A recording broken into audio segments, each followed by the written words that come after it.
독서는 마지막 책장을 덮은 후에 시작되고 진정한 영화 관람은 극장문을 나서면서 시작된다. 좋은 작품일수록 그 여운이 오래 가슴에 남아서 하나하나 새겨보고 하나하나 의미를 재해석해보고 싶어지잖아요. 그리고 좋은 작품일수록 그 여운은 아주 깊고 길며 또 우리를 오랫동안 흔들리게 합니다.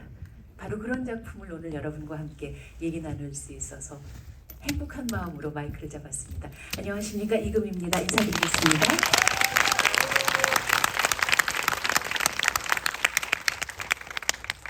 지금 치신 박수의 딱 2배의 박수를 우리 배우님 두 분에게 보내주실 거죠? 네. 여러분, 이성민 배우님, 염혜란 배우님 큰 박수로 맞이해주시면 고맙겠습니다. 어서 오십시오.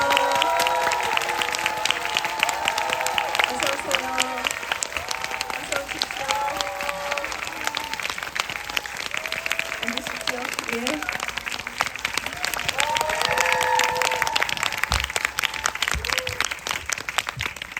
여러분, 실물 영접하셨습니다.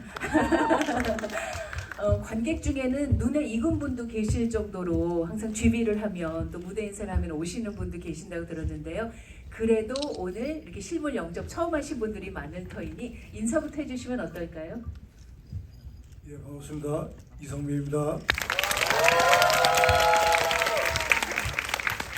안녕하세요. 아라 역을 맡은 염혜란입니다. 반갑습니다. GV랑은 관계없지만 추석 연휴가 막 끝났기 때문에 추석 연휴 어떻게 보내셨는지부터 좀 여쭤볼까요? 저는 친정이 지방이라서 기차표를 어렵게 구해서 가서 온갖 조카들과 함께 용돈을 뜯기면서 열심히 일하다 왔습니다. 네. 예, 뭐 예, 뭐 제사 지내고 예, 추석날도 무대 인사 했네요. 예, 무대 인사하고 뭐 그냥 연휴 때는 좀 쉬었던 것 같아요. 워낙에 우리 일정이 타이트해가지고 좀 피곤해서 좀 쉬었는데 감독님하고 병원 씨는 지금도 강행군 중이죠. 예. 외국 나가서 뭐 런던, 뉴욕 가신다고 들었습니다. 그런 거 여쭤보고 싶어요. 이 GV나 무대 인사가 배우들에게는 어떤 의미인지, 어떤 에너지를 관객으로부터 얻으시는지 그런 거 여쭤보고 싶어요. 염혜란 배우님. 저는 무대 인사 좀 종종 다녔지만 이렇게 하루에 막 24관 이렇게 도는 건 처음이었거든요. 그런데도 가면 영화관이 꽉 차 있으면 이런 경험이 너무 소중해서 또 이렇게 힘들다가도 힘을 얻고 정말 좀 소중한 경험이고, 저는 항상 좀 영화를 조용하게 보는 걸 좋아하는데 이렇게 또 스트레스 받으면서 함께 보는 이 재미가 있잖아요. 아유, 저분은 좀 팝콘을 지금 안 드셨으면 좋겠다부터 해가지고, 아, 저분은 지금 나가시면 어떡하지, 막 이런 스트레스가 있는데 그래도 함께 볼 때 즐거움이 지금 말할 수가 없는데 꽉 차 있는 거 보니까 좀 벅차오르고 감동적이고 너무 감사하고 하더라고요. 네. 예, GV는 무대 인사보다 좀 더 적극적으로 관객분들을 만날 수 있는 시간인데, 대개 이제 영화가 이게 좀 자신이 있으면은 즐거운 GV가 되거든요. 근데 주연 배우 없이, 감독님 없이 GV는 이렇게 처음 하는 건데 거기다가 굉장히 익숙하지 않은 아나운서님과 GV를 하니까 이제 지금 긴팔을 입어서 그런지 굉장히 긴장되고, 그리고 저 입장하기 전에 하실 말씀이 워낙에 평소에 저희가 GV 할 때 듣던 목소리 톤이 아니라 굉장히 너무 지적이셔가지고 이거 감독님이 계셔야 되는데 저희가 어떻게 대화를 할까 좀 슬쩍 그런 긴장을 했던 것 같습니다. 근데 영화가 자신 있으니까 재밌을 것 같습니다. 오늘은. 목소리에서 벌써 자신감이 느껴집니다.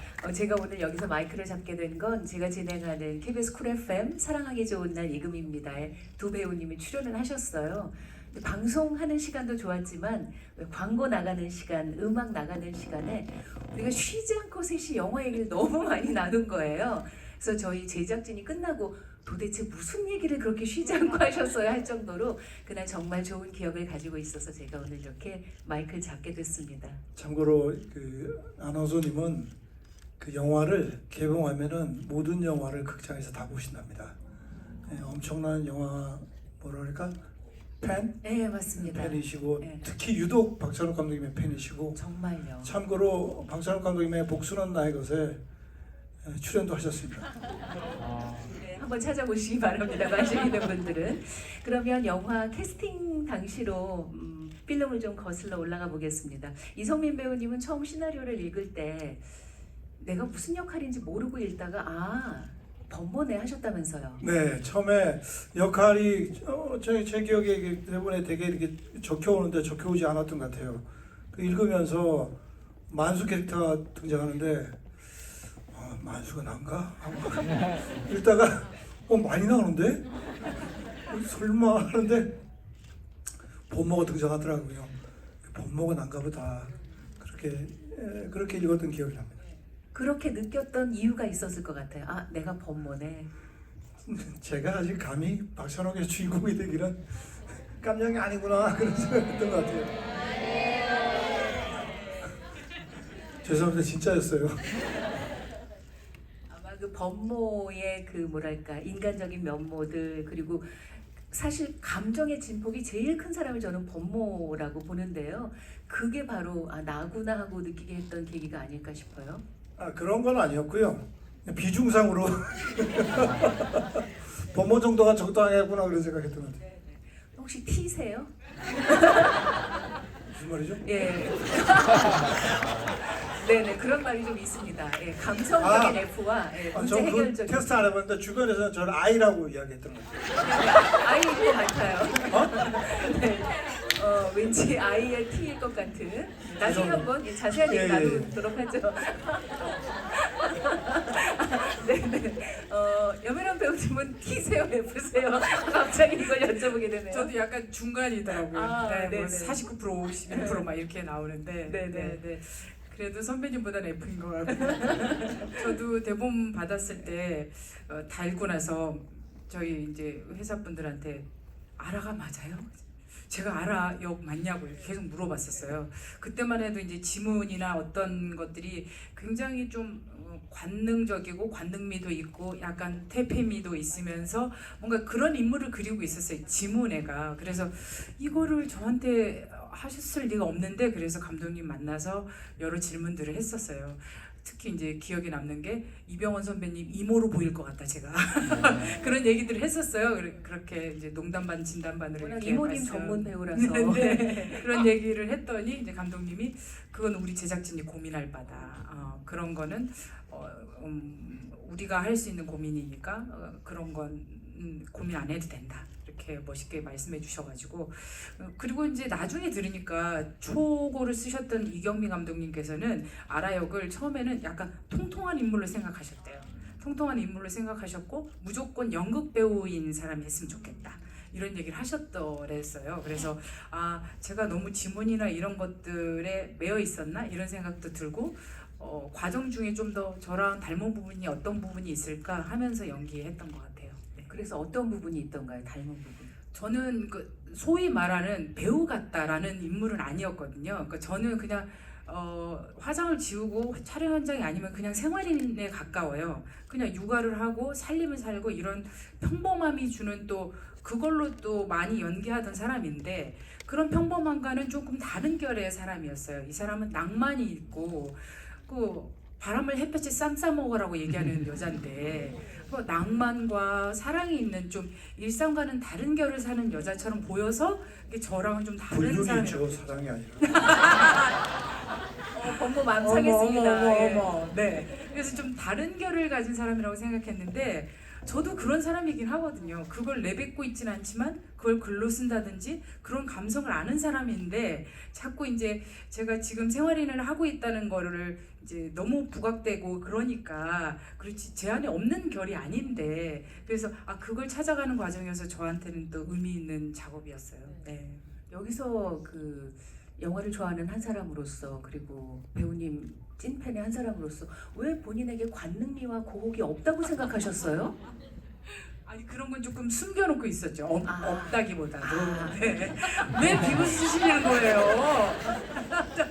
지금 이 웃음의 의미를 좀 해석을 하셔야 할 것 같은데요. 아니요, 그냥 숨겨놨다는 말이 염연하다 모든 게 가능합니다. 맞습니다. 예. 저는 이성민 배우님도 모든 게 가능한 배우님 아닌가. 저도 관능과 가능한데 공 어디다 숨겨두셨어요? 가능한데 그런 역할을 잘 안 주더라고요. 그런 의미에서 두 분이 영화 속에서 그 젊은 시절 사실 연애 이야기는 이 두 분이 거의 다 차지하고 있어요. 예. 그 연애하던 시절의 그 장면을 찍을 때 즐거움도 있으셨을 거고 쑥스러움도 있으셨을 것 같아요. 쑥스러움이 컸죠. 예. 네, 힘들었습니다. 진정해가지고 여러분이 보신 건 이렇게 짧게 편집됐는데 실제로는 약간 좀 시간이 몇 초 더 있었거든요. 예, 그게 좀 아쉽긴 한데 또 안 보여진 게 감독님이 키스신 말씀하시는 거예요. 네. 키스신. 네. 둘이 아주 굉장히 가까운 밀착된 상태에서 찍은 건데 예, 힘들었습니다. 그 찍을 때 이제 미리 이제 말씀을 해주셨어요. 현장에서 입을 떼는 장면부터 쓰긴 할 건데 그래도 입을 붙어 있다가 떨어지게 될 거다. 그걸 미리 다 말씀해 주시더라고요. 실제로 할 수 있으니 준비해라. 그래서 하는데 너무 떠오셔가지고요. 그 나만 장면- 떨었니?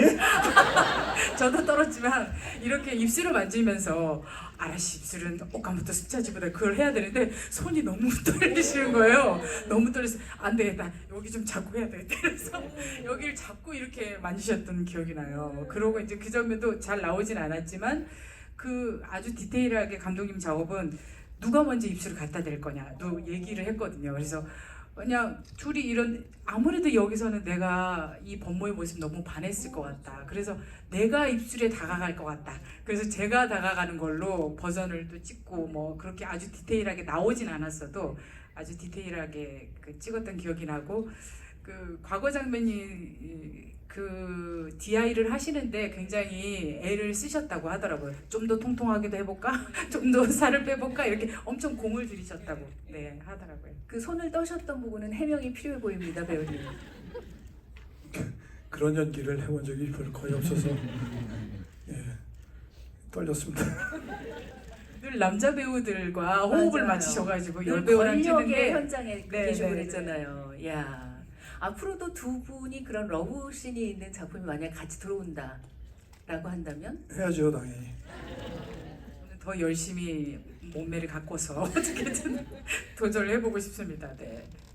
사실 그 범모는 어찌 보면 LP로 둘러싸인 자기만의 소왕국에 묻혀 있는 사람이라는 생각이 저는 들었어요. 그리고 거기서 벗어나지 않으려고 하고, 그러니까 범모에게 깊이 공감했던, 감정이입했던 부분에 그런 게 있을까요? 나만의 세상.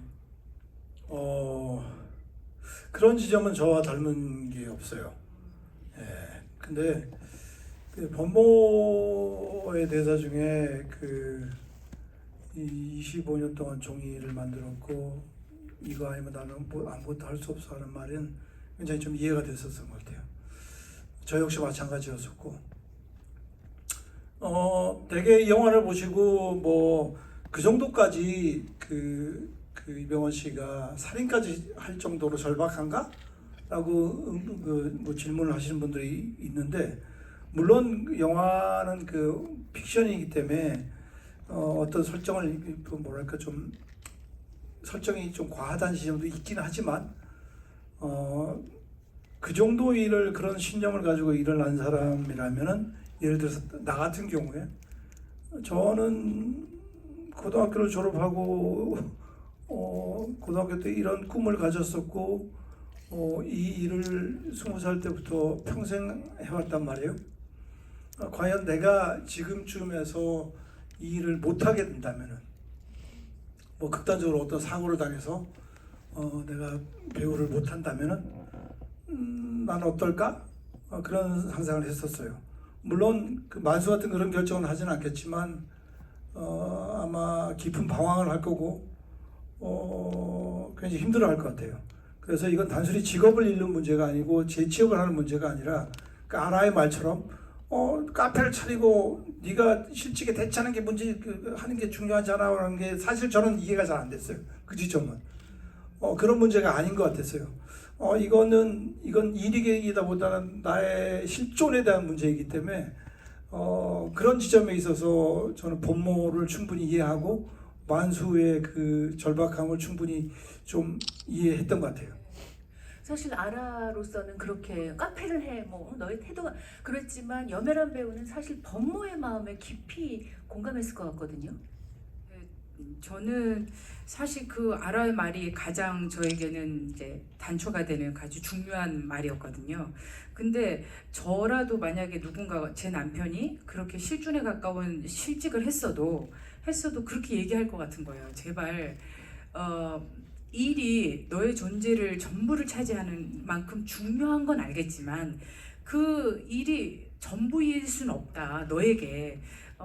그 아라는 사실은 굉장히 삶을 사랑하는 사람이거든요. 자신을 사랑하는 사람이고 남자도 사랑하지만 그래서 일을 자신의 전부라고 생각하지 않았으면 좋겠는 거예요. 일이 없어진다고 당신의 존재가 없어지는 게 아니라 다른 일로도 당신은 존재하고 있을 수 있고 충분히 삶을 누릴 만한 사랑받을 만한 사람이라고 얘기를 하고 싶었어요. 그래서 저도 일을 잃게 되면 굉장히 방황하고 굉장히 절망하겠지만 그 안에서도 저는 그런 마음을 품을 것 같거든요.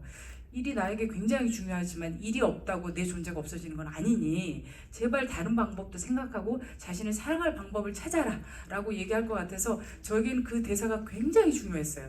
그래서 그 대사가 그냥 아라가 바람이 난 어떤 여자가 남편을 죽이고 나서 하는 말이 아니라 진짜 절박해 보였으면 좋겠고 그 대사가 잘 전달됐으면 하는 마음이 있었어요. 네.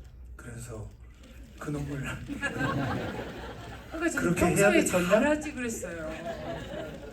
아니, 두 분이 나온 장면은 명장면 아닌 것이 없지만 그 얘기를 해볼 수밖에 없을 것 같습니다. 고추 잠자리 장면은 그죠? 예, 이렇게 벌써 탄성과 감탄이 저절로 나올 만큼 박찬욱 감독님도 한 사흘 동안 그 장면을 찍으면서 그 장면이 진짜 아주 중요했다 얘기를 하시더라고요. 사흘이나 찍으셨어요? 예, 사흘 찍었는데 우리 촬영 현장의 기억은 혜란 씨가 정말 디테일하게 기억을 잘하세요. 혜란 씨가 얘기해 주세요.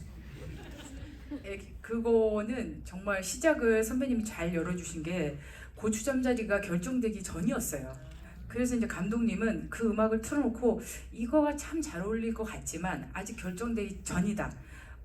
이제 풀어야 될 문제도 있고 허가가 안 날 수도 있고 허락을 안 하실 수도 있고 그래서 현장에서 틀어는 보셨지만 결정은 아직 아니야. 그러면서 그 단계에서도 다른 좋은 음악은 없을까 막 의견을 내던 때였어요. 그랬으니까 찍을 때는 아예 음악 없이 찍었어요. 그래서 음악이 없는데 성민 선배님께서 그래! 이 장면부터 이제 시작하시는 거였어요. 그러니까 기준을 그렇게 잡아놓으니까 처음에는 약간 스태프분들도 너무 큰 거 아니야 목소리가? 약간 너무 오버하는 거 아닐까? 이게 이제 음악을 안 깔고 하니까 잘 감이 안 잡히는 거예요. 근데 성민 선배님께서 기준을 딱 잡아주니까 그거에 맞춰서 이제 풀리기 시작했어요. 그래서 이병헌 선배님도 이제 그건 애드립이었어요. 그러니까 이렇게 음악이 없는데도 그걸 들으면서 못 알아듣는 그 상태로 그렇지 얘기하는 거 그런 것들이 너무 재밌어가지고 다시 쓰이기도 했고 그래서 그 장면이 굉장히 풍성해졌는데 원래는 장롱 밑으로 총이 들어가는 씬은 없었어요. 그래서 제가 하고 바로 이제 총을 꺼내는 씬이었는데 이제 이병헌 선배님께서 출처를 꼭 밝혀달라고 하셨어요. 이병헌 선배님께서 장 밑으로 이병헌 씨의 제안이었습니다. 네. 박찬욱 감독님의 제안이 아니었어요. 장 밑으로 총이 들어가면 어떨까? 그래서 우리 세 명이서 막 바퀴벌레처럼 찍는 건 어떨까? 이제 그것도 이제 이병헌 선배님이 제시하셨지만 또 촬영 감독님도 부감으로 찍으면 진짜 재밌겠다. 이런 의견이 또 나오고 그 안에서 총이 한번 발사가 되면 어떨까? 그러고 그 안에서 누가 먼저 총을 잡을까? 세 명 중에 누가 잡으면 재밌을까? 누가 맞으면 어떨까? 이런 생각부터 그래서 짓게 되는데 제가 먼저 짓게 됐는데 그러면은 나오고 나서 총을 꺼냈는데 혹시 총과 비슷한 뭔가 딱딱한 물건 다른 거가 나오면 재밌을까? 그리고 또 나왔는데 또 이병헌 선배님이 어디로 튀는 게 재밌을까? 내가 처음 오는 집인데 출입구를 못 찾아서 이쪽으로 저쪽으로 가면 재밌을 것 같다. 그래서 제가 그동안 그러면은 총을 거꾸로 집어서 하면 어떨까? 그리고 나갈 때도 이병헌 선배님이 정확하시죠, 기억력이. 걸어 나가는 게 재밌을까? 점프해서 나가는 게 재밌을까? 이렇게 두 버전 다 찍었어요. 그냥 도망가는 거, 점프해서 나가는 거, 그것까지 다 한 장면이었죠. 네. 참고로 참고로 이제 그날 있었던 현상만 혜라 씨가 말씀드렸는데, 그 시는 사실은 저도 찍을 때는 그냥 지시대로 그냥 연기했을 뿐인데, 영화를 보고 나서 왜 그 씬을 그렇게 만드셨는지, 그렇게 구성하셨는지를 늦게 알았어요. 영화를 보고. 그것도 한 번 보고 몰랐어요. 감독님도 말씀을 드렸는데, 그게 범모랑 만수의 깊은 내면에 있는 뭐랄까 분노, 억울함, 화, 그리고 또 억눌려 있던 이런 것들을 끄집어낼 필요가 있었던 것 같아요. 한 번은 그 세상을 위해서 누군가를 위해서 외칠 필요가 있었던 것 같아요. 생각해요. 그래서 그거를 극단적으로 끌어내기 위해서 그 음악을 볼륨을 그렇게 올렸었고, 그 음악을 뚫고 소리를 질러야 되니까 저희는 그거를 뭔가 극단적으로 막 평소보다 더 심하게 토해낼 수 있었다. 그런 의도가 있었던 것 같아요. 핏줄이 막 느껴질 만큼 그 음악 장치가 없었다면은 그 정도로 이렇게 뭐랄까 처절하게 들어가지 않았을 것 같아요. 그거는 영화 보신 분들 다 아시겠지만, 만수가 본인 자신에게 하는 말이나 마찬가지인데, 그 본인이 본인에게 하는 듯이 목이 터져라 소리를 지르면서 외치던 어떤 울분 분노를 보여주기 위한 장치였지 않을까, 그런 생각했어요. 감독님한테 말씀드렸는데 감독님이 정확히 대답을 안 해주셨나? 맞다고 하셨어요. 그런가? 네, 네. 기억력은 여배란 배우가 좀 더 나은 걸로 저희가 좀 전에 입증을 했기 때문에 여배란 배우님 말씀. 저도 감독님이 토크하는 거, 시내 토크하시는 거 봤더니 그 얘기 하셨어요. 네, 예. 네. 그리고 이제 그 장면의 기술 시사를 통해서도 볼륨 체크를 얼마나 디테일하게 하시는지, 대사가 조금 더 들리는 게 재밌어? 아니면 대사가 더 조금 묻히는 게 재밌어? 의견을 계속 물어보셨어요. 시사회 하고 나서도. 그래서 음악이 더 큰 게 좋지, 아니 음악이 너무 묻히니까 재미가 덜한데, 그래서 그 볼륨을 엄청 미세하게 조정하셨어요. 그리고 제일 처음에는 자막이 없어요. 그러니까 만수가 듣기에는 처음에는 무슨 말 하는지 모르는 거죠, 범모가. 그럴 때는 자막이 없고 그 다음에는 좀 자막이 나오고, 이런 식으로 디테일하게 다 편집하신 과정이 있었습니다. 네. 그럼 여기서 묻지 않을 수 없는 것이, 두 분이 작품을 선택한 건 오로지 박찬욱 이름. 네. 예. 너 아니야? 그리고 이성민.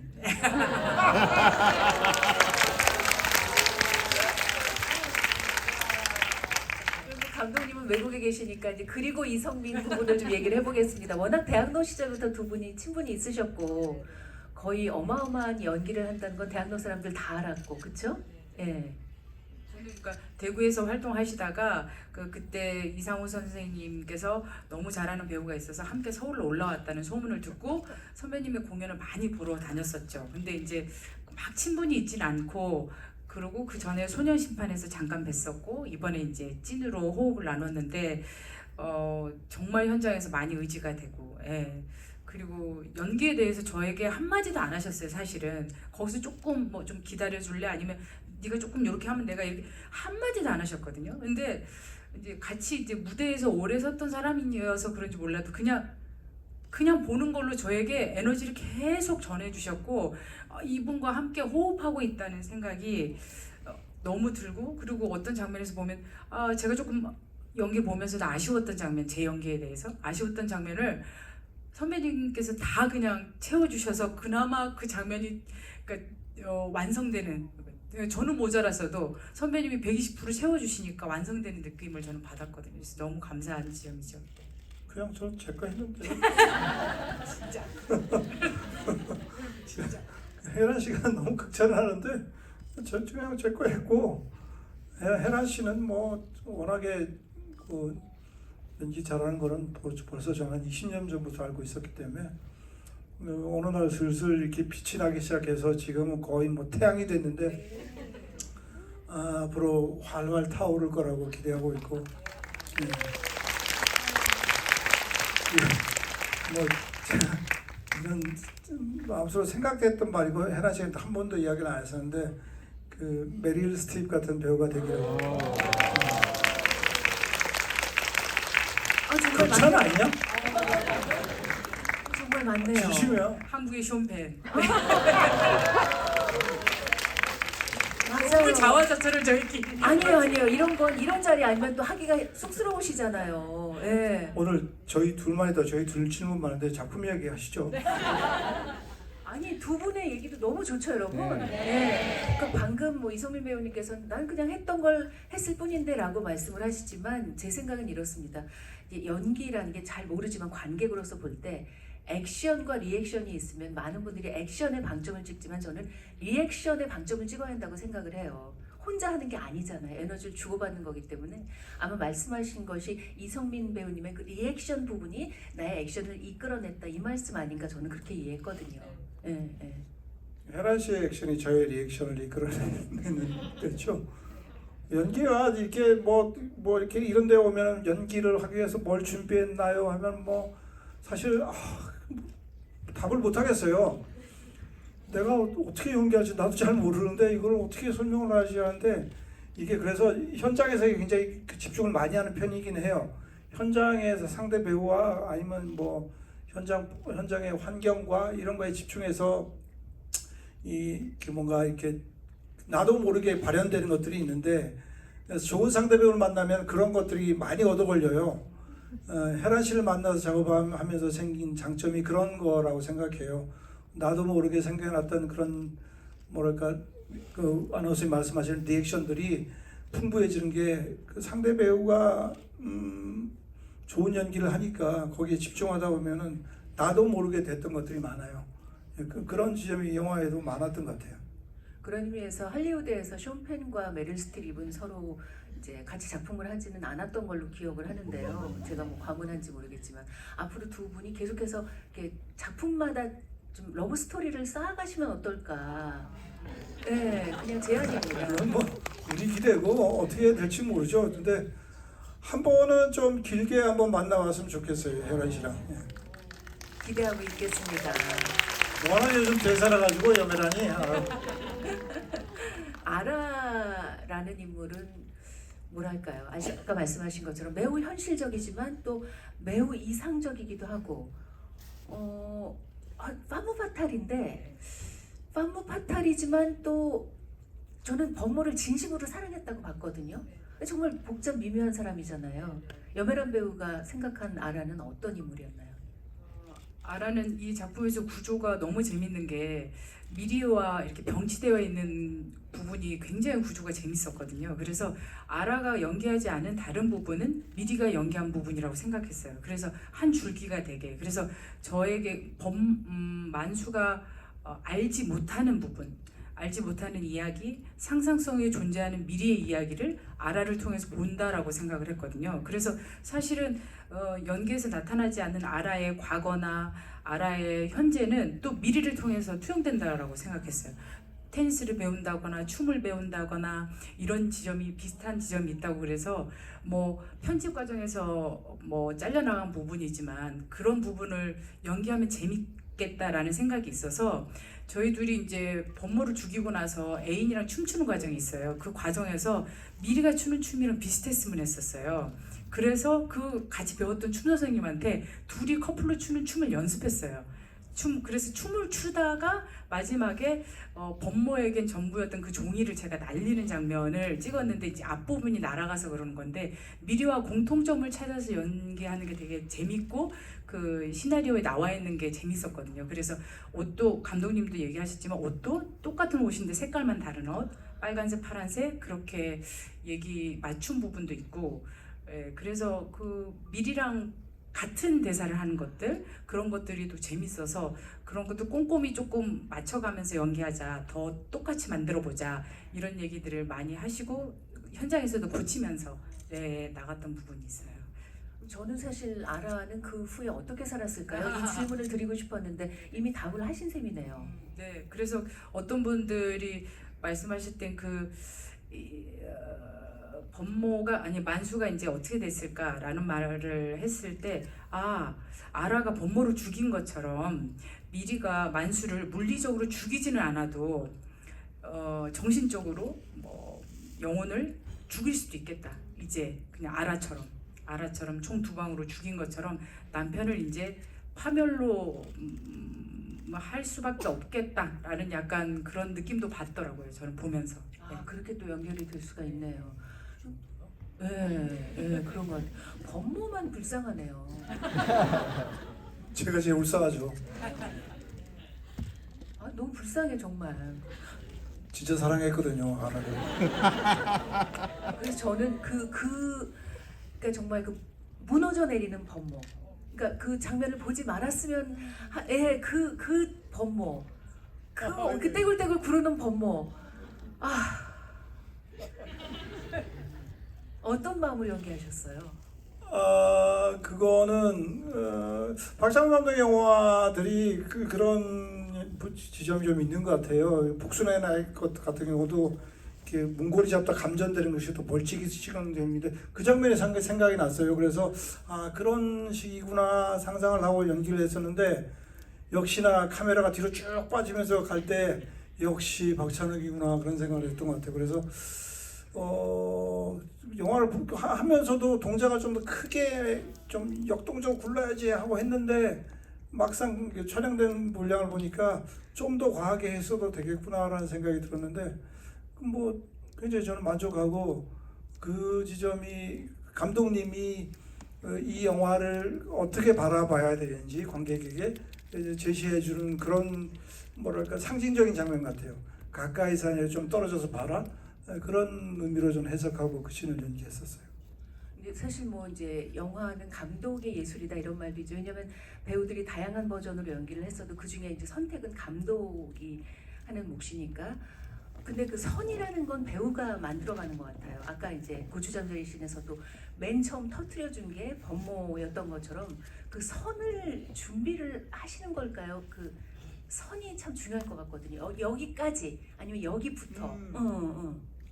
늘 다른 현장 가도 늘 그것 때문에 긴장을 하죠. 나의 상상력이 감독의 상상력에 미치지 못하는 후진 상상력이면 어떨까 그런 긴장을 하는데 유독 박찬욱 감독님 영화에서 그런 긴장을 좀 많이 했던 것 같아요. 이 사람이 도대체 무슨 생각을 하고 있는지 내가 모르니까 늘 현장 가서 리허설을 하고 첫 테이크의 연기를 보일 때 이게 맞나 저게 맞나 늘 긴장을 했던 것 같아요. 근데 고추잠자리 씬 같은 경우도 저는 혜란 씨는 감독님과 뭐 상의를 좀 하는 편인데 저는 솔직히 감독님과 대화를 별로 안 했어요. 뭐 별로 궁금한 것도 없고 그냥 가서 뭐 하면은 아니라 그러면 다시 하면 되고 이렇게 하라면 이렇게 하면 되니까. 정말 현장에서 말씀이 없으셨어요. 그냥 보여주시는 거죠. 네, 네. 그 씬도 감독님 이게 어쩌고 아니고 그냥 하고 뭐 조금 해보겠습니다. 그냥 너무 멋있었고 그냥 감독님이 멋있는 건 아니고 감독님이 뭐를 얘기하시면 제가 봤을 땐 가장 오케이가 빨리 나셨던 것 같아요. 예. 그래서 너무 멋있었어요. 가만 생각 저는 그게 어쩌고 막 이렇게 얘기하는데 선배님은 그냥 해보겠습니다. 이렇게 너무 멋있었어요 현장에서. 저는 약간 그런 것 같아요. 그러니까 그 테이크가 가고 이게 맞는지 아닌지 제가 먼저 첫 번째 선을 정하면은 그것을 그냥 아니면 말고 한 식으로 연기를 하고 그 다음에 감독 디렉션에 집중을 하는 것 같아요. 그리고 모니터 확인을 잘 안 해요. 그래서 시간을 좀 줄이는 거죠. 저는 감독님하고 피드백을 하고 무전으로 피드백을 하고 때로는 감독님이 저한테 오시기도 하고 제가 모니터 가기도 하지만 되게 현장에서 디렉션을 듣고 그 현장 디렉션에 집중을 하는 편이에요. 그래서 이게 아니면은 포맷이 바뀌어야 되면은 그거에 집중하는 것 같아요. 그래서 빨리 머리를 굴리고 빨리 무슨 말을 하는지 이해를 하고 그걸 수행하느라 바빠서 그러다 보니까 시간이 조금 줄었던 거 아닌가? 네. 지금 말씀을 듣고 보니 이성민 배우님과 박찬욱 감독님의 그 현장에서의 작업은 마치 와호장룡에서 대나무 숲에서 두 고수가 예, 바람처럼 그런 거 아니었을까 싶네요. 말을 너무 우아하게 하셔서 실제 현장 들어보면 그렇진 않고요. 예. 그냥 뭐 했습니다. 아니 그 무슨 말씀이냐면 전 알 것 같아요. 그러니까 원래도 박찬욱 감독님을 좋아하셨을 것 같고 박찬욱 감독님의 전작들을 다 보면서 아 하고 이렇게 미리 마음속에 있었을 것 같아요. 예, 박찬욱 감독님의 스타일 그리고 아까도 말씀하셨잖아요. 복수는 나의 것에서 아 그 장면 아 이 느낌 그러니까 분석을 미리 이성적으로든 감성적으로든 하셨을 것 같아요. 예를 들어서 그 만수가 저한테 이렇게 그 이상한 장갑으로 총을 겨눌 때 제가 손을 같이 올린 게 콘티 그림이 있어요. 그게 따지고 들으면 말이 안 되거든요. 제가 굳이 이걸 할 이유가 있나요? 하는데 그걸 감독님 콘티에 있으니까 하는데 뭐 토를 안 달았어요. 토를 안 달았고 무슨 의도가 있겠지 하고 하다 보면은 그 배우들은 그거에 대한 논리를 찾아요. 이걸 해줬으면 좋겠어 하면은 이거를 왜? 이게 상식적으로 생각이 이해가 안 되잖아. 이게 총 겨누고 있는데 내가 총을 같이 겨눌 이유가 없잖아요. 라고 따져야 되는데 그냥 했어요. 하고 나서 하는 과정에 논리를 만들죠. 지금 이게 이런 상황이고 얘가 오해하니까 사태질 하듯이 교묘하게 하면은 될 거야. 라는 논리적 근거를 만들죠. 근데 그 결과를 보고 나서 뒤통수 맞은 거죠, 감독님한테. 아, 이게 마치 거울처럼 보이는구나. 그런 이미지의 상징이구나. 현장에서 알았으면 좀 더 비슷하게 할 걸.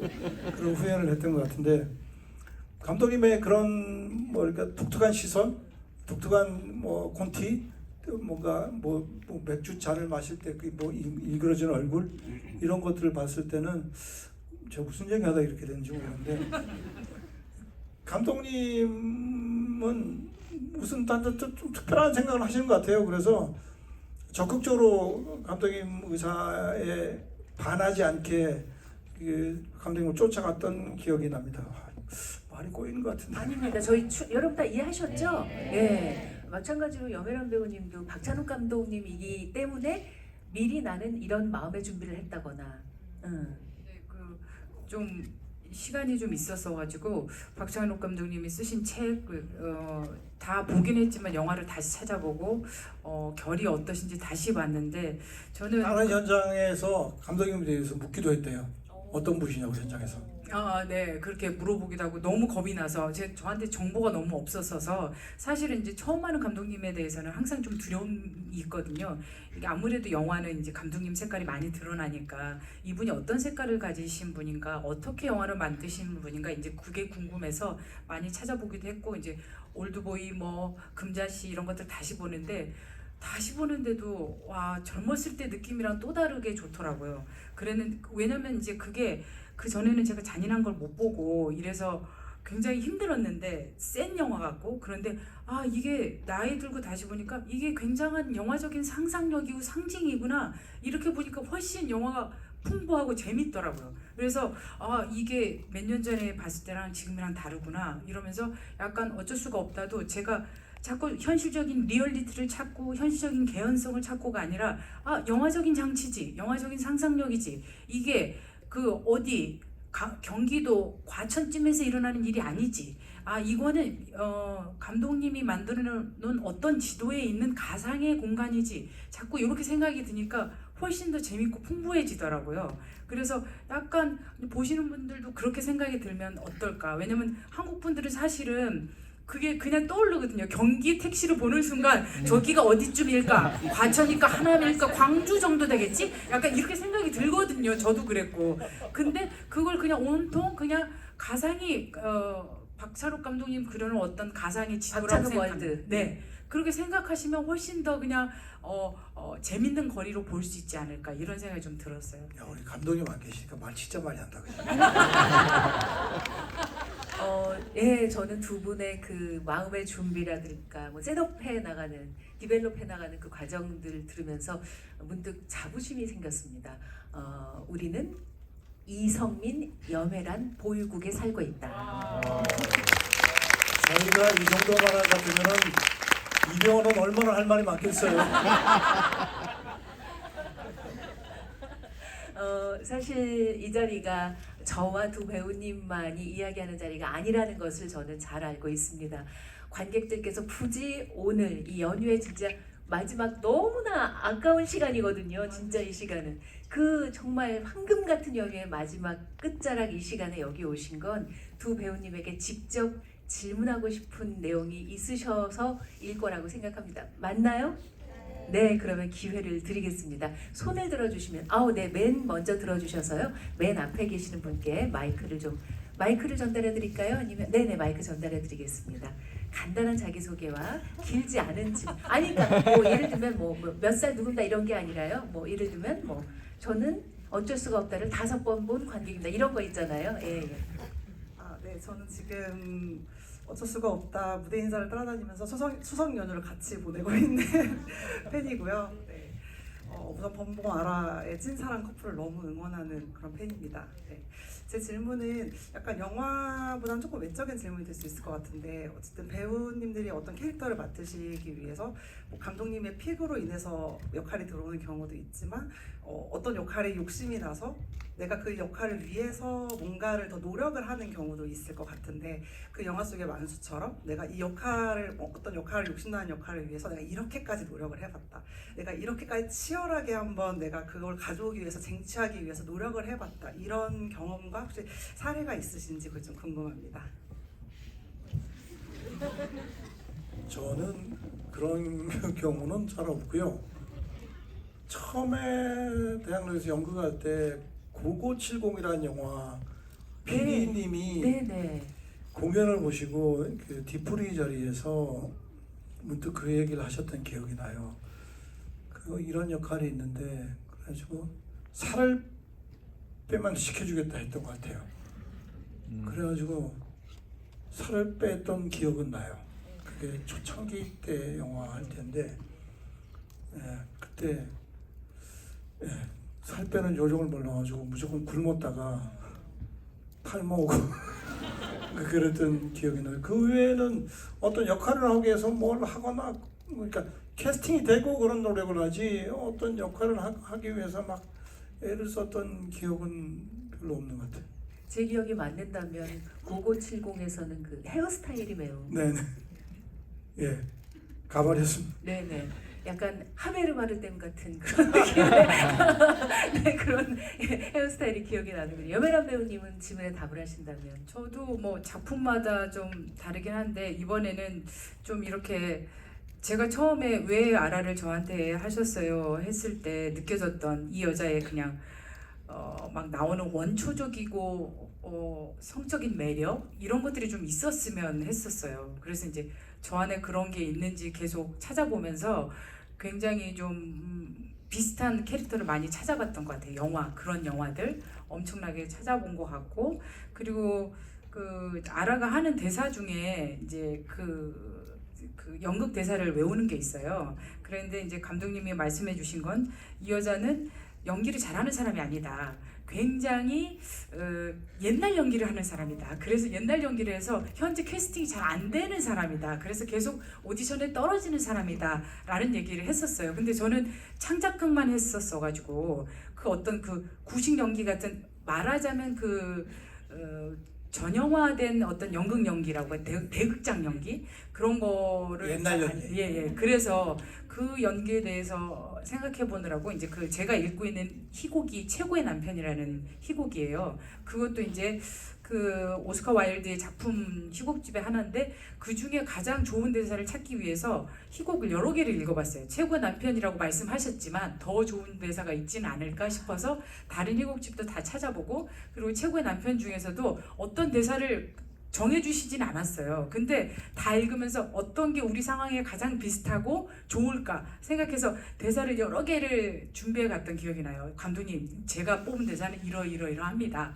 그 중에 뭐 하는 군요라고 끝나는 말이 가장 조금 옛스러운 말인 것 같다. 요즘 쓰지 않는 말. 그리고 제가 마지막에 그 햇볕을 확 젖히며 하는 맙소사라는 대사도 요즘 쓰는 말이 아닌 것 같다. 그래서 맙소사가 들어가는 대사였으면 좋겠다. 그래서 한 대여섯 거를 뽑아가서 감독님 이 중에서 마음에 드는 거를 한번 골라보세요. 이렇게 얘기를 했어요. 그리고 저희 상황에도 맞는 대사를 그 중에 하고 싶어서 그래서 이제 그 대사를 골랐던 기껏 그거네요. 네. 어머 무슨 그런 말씀을요. 아유 말씀을 나누면 나눌수록 괜히 여메란이 아니고 괜히 이성민이 아니구나 하는 생각이 헤라 씨는 듭니다. 현장에 밥도 잘 안 먹었어요. 아니 왜냐면 좀 그 여자가 본인을 사랑하는 여자고 계속 나이가 들어도 자기를 계속 놓지 않는 여자여서 계속 막 이제 네일 아트도 해보고 지금도 무대 인사 때문에 계속 하고 다니는 거거든요. 그래서 뭐 네일 아트도 해보고 속눈썹도 붙여보고 막 피부과도 많이 가고 여러 노력을 했었죠. 네. 아유, 네. 답변 충분히 됐으리라고 생각합니다. 여러분 질문을 하시는 분에게는 저희가 최고의 재지로 만든 포스터 선물을 드리고 있습니다. 손을 흔드셔서 지금 아니요, 네네, 여기 네네 손을 막 바로 앞에 계십니다. 네, 여러분 좀 제가 잘 볼 수 있게 이렇게 손을 흔들어 주시면 네네. 자, 간단한 자기 소개와 간단한 질문 부탁드립니다. 네, 안녕하세요. 저는 저번 주에 처음으로 봤고요. 다시 보면은 너무 좋을 것 같아서 다시 봤는데 오늘 배우님 두 분 오신다고 해서 배우님 두 분 오신 부분만 좀 집중해서 어떤 질문을 할까 많이 좀 생각을 해봤습니다. 근데 그 아까 여메란 배우님께서 얘기하셨듯이 그 병치된 구조라고 아라랑 미리가 그렇게 했을 때 좀 저는 어쨌든 그 극 중에서의 미리가 이혼녀라서 이제 나중에 좀 이 부부가 갈라지지 않을까 하는 불안감을 계속 갖고 있었거든요. 근데 그거에 비해 미리는 저는 정말 범모를 사랑했다고 봤어요. 그 사실 그 윤활유 외에 그거는 너무 부족해서 그렇게 바람을 피웠던 거고 정말 마음적으로는 너무 마음속으로 간정을 지어버리시네요. 네, 그래서 너무 사랑했다고 생각을 했어요. 근데 그렇게 되기까지의 이유가 계속 그 범모가 우리 날 지지한다 이렇게 얘기했는데 그 지지하는 말이 잘못 전달되지 않았을까? 그러니까 아라는 음악 카페도 해봐라 이렇게도 지지해봤고 뭐 좋게 지지도 해봤고 이제 잡지 던지면서 이게 뭐 하는 거냐 이렇게도 이런 지지의 말을 여러 방면을 했는데 범모의 마음에 와닿지 않았다고 생각이 들거든요. 그래서 다시 생각해봤을 때 이 불륜이 몰랐더라면 어떤 방면에 지지하는 말을 들었을 때 범모가 둘은 과연 이렇게 이루어졌다 해야 되나요? 네, 그런 좀 역경을 견뎌냈을까? 혹시 배우님 두 분께서 생각한 게 있었을까? 질문해 봅니다. 네네네. 이게 질문이 조금 길어지셔서 제가 좀 간략히 해보면 아라가 그 범모의 마음을 끝내 움직이지 못했지만 혹시 움직일 수 있었더라면 아라는 무슨 말을 했을까? 무슨 말을 한 범모가 달라졌을까요? 그런 파국으로 가지 않고 그 말씀이시죠? 네네. 네. 제가 아나운서라서. 네네. 말을 할 게 아니라 아라가 그 나쁜 짓을 안 했어야죠. 그거 이상 뭐 그러놓고 뭘 말해보세요. 근데 미리도 약간 연하의 치과 남자랑 뭐가 있을 것 같잖아요, 사실. 근데 그 선을 계속 지키고 있거든요, 미리는. 나를 못 믿냐. 근데 남편이 보기에는 굉장히 무슨 일이 있는 것 같고 저 남자한테 마음이 간 것 같고 그렇거든요. 그럴 때 잘해야 되는데 남편이. 내가 흔들리고 있을 때 본인이 좀 자신을 사랑했으면 좋겠어요, 제발. 그러니까 진짜 실직이 문제가 아니고 누구나 흔들리고 싶거나 흔들릴 때가 있겠죠. 하지만 흔들리지 않죠. 흔들리지 않는다고 흔들리긴 나라 하잖아요. 흔들렸잖아요. 그러니까 얼마나 같이 저는 아라는 무너져 버리는 거 아닌가요? 저는 그걸 다 했을 거라고 생각해요. 같이 술도 마셔봤을 거고 같이 진짜 위로도 해봤을 거고 그 미리가 했던 행동을 제가 전철을 다 밟았을 거라고 생각해요. 그랬는데도 고쳐지지 않는 남자가 있을 때 진짜 미리가 그 만수를 봤을 때 정말 제발 그렇게까지는 하지 마. 막 차에 치킨이 막 이렇게 있고 그 남자 앞에서 그런 꼴을 보이는 게 제발 그것까지는 하지 말았으면 좋겠는데 그 선을 넘어버렸을 때 정말 참담했을 것 같아요. 저도 그래서 너무 가슴이 아파요. 조금만 더 이 사람이 본인을 좀 빨리 자각하고 그랬으면. 그래서 사실은 술을 다 버리고 이 사람이 맞아요. 오랜만에 맞아요. 피크닉 갈 때 저 너무 신나거든요. 네. 그리고 그날 한번 좀 뭔가 애정행각도 할 생각으로 뱀 나오는데 그걸 왜 가지고 가냐, 그냥 등백이다 막 이런 얘기도 하거든요. 사실 마지막 노선이었어요. 근데 그 자리까지도 온통 머릿속에는 종이밖에 없고 이런 선을 넘은 거예요. 사실은 제가 봤을 때는. 네. 그래도 그럼 안 되죠. 다음 질문 주시죠. 네. 네. 아, 이제 손을 많이 흔들어 주셔가지고. 알아본 그 특별판을 하나 촬영해야겠네. 너무 좋아요. 너무 좋아요. 예. 모자 쓰신 관객에게 눈에 금방 띄어서 기회를 드리겠습니다. 안녕하세요. 질문 기회 주셔서 감사합니다. 제가 질문 할 줄 알고 좀 적어왔는데 주인공이 범모를 유일하게 죽이지 못한 게 단순한 망설임이 아니라 범모에게서 자기 자신을 보고 연민을 느꼈기 때문이라고 저는 생각했거든요. 그래서 배우님은 두 사람의, 그러니까 범모와 그 두 사람의 관계를 어떤 감정으로 받아들이셨는지, 또 범모의 죽음이 부인의 손에 의해서 이루어진 점은 어떻게 해석하셨는지 궁금합니다. 서로 거울 같은 관계잖아요. 예. 범모와 만수. 아까 말씀드린 대로 그런 관계로 서로 이해했었고, 영화 전체로 봐서는 전 감독님이 말씀하셔야겠지만 만수가 죽이는 그 세 인물이 본인인 것 같아요. 본인의 모습. 다 범모 아니라 다른 인물도 본인과 많이 닮아 있으니까 결국은 만수가 하나씩 죽여가는 사람들이 자기 자신을 하나씩 죽여가는 거라고 생각해요. 그런 점에서 초반에 가장 많은 정보를 준 인물이 범모였었고, 만수가 결국은 자기 자신을 하나씩 죽여가는 거야라는 가장 친절한 설명을 해주는 캐릭터가 범모였지 않나 그렇게 생각해요. 네. 저는 그 좀 인상 깊은 말 중에 베니스에서 부집행위원장님 하셨던 여자분이 계신데 제가 성함을 까먹었는데 그분이 영화를 다 보고 나서 여자들 캐릭터가 굉장히 인상적이라는 거예요. 그래서 무슨 말씀이시냐 그랬더니 남자들 캐릭터는 다 노아드 초이스래요. 근데 여자들 캐릭터는 매니아드 초이스라는 거예요. 굉장히 많은 초이스를 갖고 있다는 거예요. 이 영화가 끝나고 나서도 남자들은 어쩔 수 없다라고 생각하는 그 지점을 향해서 달려가는데 여자들은 선택지가 많이 남아 있거든요. 이 남편은 계속 같이 갈 건지 떠날 건지 계속 그거에 대해서 선택지가 많다는 얘기를 듣고 좀 깜짝 놀랐어요. 저는 생각해보지 못했던 단어였는데 그러고서 보니까 저희 영화가 노아드 초이스라고 입 밖으로 내는 사람들은 다 남자인 거예요. 예. 그 미국 그 높은 사람도 그렇고 다 범모도 그렇고 만수도 그렇고 어쩔 수가 없어라고 핑계를 대거나 도망치는 사람들은 다 남자더라고요. 그래서 결국 잘은 모르지만 박 감독님 생각을 잘 모르지만 결국 좀 더 성숙하고 이 문제를 좀 어리석지 않고 현명하게 생각하는 사람은 여자라고 생각이 들었고 이건 남자의 시선으로 따라가는 영화긴 하지만 그래도 동등하게 약간 여자를 뒀다라는 생각이 들면서 결국 이거를 끝낼 사람은 여자가 너는 아무것도 결정하지 못하고 어쩔 수 없다고 핑계만 대는 사람에게 결정을 내리는 건 여자다라는 생각이 좀 들었어요. 그래서 약간 그 구조도 재밌죠. 적이었는데 예기치 않은 동조자가 되고 도와주는 사람이 된다는 그 구조도 너무 재밌었지만 약간 그 어리석고 조금 왜 그렇게만 생각하는 남자들에 대해서 여자가 한 방 먹이는 장면이라고 좀 생각했었어요. 네. 감독님의 전작들이 또 떠오르네요. 친절한 금자씨라든가. 네. 이제 답이 됐나요? 이제 마지막 질문인데 내가 이 질문을 오늘 GV의 마지막 질문으로 하는 것이 전체적으로 어울린다고 생각하는 분만 손을 들어주시기 바랍니다.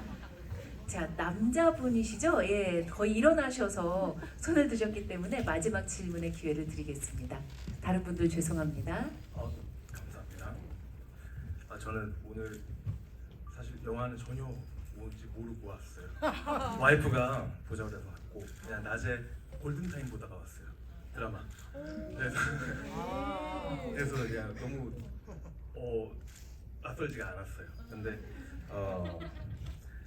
그 제가 오면서 생각을 했던 게 제목이 어쩔 수가 없다인데 표현이 공교롭다도 있고 피치 못해 뭐 이런 것도 있는데 왜 어쩔 수가 없을까라는 생각을 하고 보면서 영화 안에서는 선택지가 구직 활동을 하는데 구직 성공하지 못했을 때가 이제 선생님 경우이셨던 것 같고 그 뭐라도 해봐라고 했던 게 차승원 배우. 신발 가게를 하죠. 그래도 면접을 보러 갔죠. 포기를 못했으니까. 근데 대단하신 건 술을 끊지 못한 상태에서 면접을 붙으셨어요. 순서를 보면은. 그래서 사실 제가 그냥 궁금했던 건 배나무 밑에 누가 묻혀 있는지 궁금했습니다. 배나무 밑에. 네, 배나무도 벌레 때문에 죽어가고 있었는데 첫 번째 앞서간 과거라고 생각을 하면 배나무도 죽어가고 있었단 말이죠. 그럼 먼저 간 선배로서 배나무 밑에는 누가 죽어 있을까? 극 중에서 그게 나오지가 않아서 좀 많이 궁금했어요. 이건 생각지 못했던 질문인데 뭐라고 답을 하시겠어요? 저희가 이제 저희 집 앞에 있는 배나무가 벌레가 먹어서 썩어가고 있다. 그런데 이제 만순의 집에서는 이제 사과나무 밑에 누군가가 묻히잖아요. 배나무 밑에 그런데 나지. 네가 묻었잖아. 배나무 밑에 내가 묻혀 있어서. 근데 그 전에는 어떻겠냐. 그런 거 거의. 네, 그런 것 같아요. 뭐지 그 애기 딸이 리원이. 리원이가 그 이야기를 하지. 그 리원이는 그 감독이 말씀하기로는 약간 고전에 나오는 뭐랄까 예언자 네. 뭐 이런 의미인데 그런 의미에서 그 대사를 했을 거라고 믿는데 근데 그 내가 죽기 전이었으니까 일종의 리원이의 예언 같지 않은 게 아니었을까요? 감독님이 계셨어야 되는데. 제가 답을 잘 못해서 한 분만 더 받을까요? 저 네. 가운데 모자 쓰신 분, 네. 제 재량으로. 네, 그러십시오. 예. 자, 마이크 전달해 주시기 바랍니다. 마지막 질문입니다. 영화 너무 잘 봤습니다. 범모와 아라가 만수에게 어떠한 영향을 주는 장치적 요소가 있다라고 생각을 하고 있고요. 그래서 배우님들께서 생각하시는 그 장치적 요소가 무엇인지 궁금하고 그리고 그 인물이 처한 상황이나 심정들을 배우님들께서 생각하시는 한 줄의 대사가 관통하는 한 줄의 대사가 무엇인지 궁금합니다. 한 줄의 대사는 어쩔 수가 없어. 그요. 그 어떤 영향을 주냐면은 그 아까도 말씀드렸지만 만수가 범모를 만났을 때 범모를 통해서 자기 자신하고 공통점을 찾죠. 예, 자기 자신과 똑같은 공통점을 찾는 거죠. 그런 영향을 주기 위해서 범모라는 캐릭터가 필요했었고 그런 것을 설명해주기 위해서 마치 거울처럼 둘이 똑같이 총을 겨누고 있는 모습으로 대치를 시켰던 것이고 예, 그렇게 생각합니다. 알아도 저는 그 실직이 문제가 아니고 실직에 어떻게 대처하는지 그게 문제다. 그 대사가 너무나도 좋고요. 그게 또 한 축으로 담당을 하고 있는 것 같아서 저는 이제 농담으로 제가 주인공이네요 이렇게 얘기하거든요. 그 얘기 이제 그 만수가 취직을 했지만 결국은 끼케야 5, 6년이면 정년인데 근데 앞으로도 얼마 일을 못 하거든요. 그래서 그런 지점에 있어서 그래도 가장 일반적으로 생활하는 그 사람의 말을 제가 대변하고 있다고 생각하거든요. 아라가 그렇게 생각하고 연기했고요. 네, 그렇습니다. 네, 여러분 이제 어쩔 수가 없습니다. 여러분은 우리와 함께 1시간 동안 두 배우의 이야기, 영화 이야기 속에 푹 빠지셨기 때문에 이제부터 이 문을 나가는 순간 여러분은 각자 홍보 팀장이 된 심정으로 우리 어쩔 수가 없다에 대해서 사실 21세기의 가장 중요한 홍보 수단이 바이럴이잖아요. 여러분의 한마디 한마디, 글 한 줄 한 줄이 우리 어쩔 수가 없다의 미래를 결정짓습니다. 어쩔 수가 없이 잘해주실 거죠? 네. 여러분, 우리는 이성민 보유국, 염혜란 보유국에 살고 있습니다. 두 분 배우에게 큰 박수 다시 한번 부탁드립니다.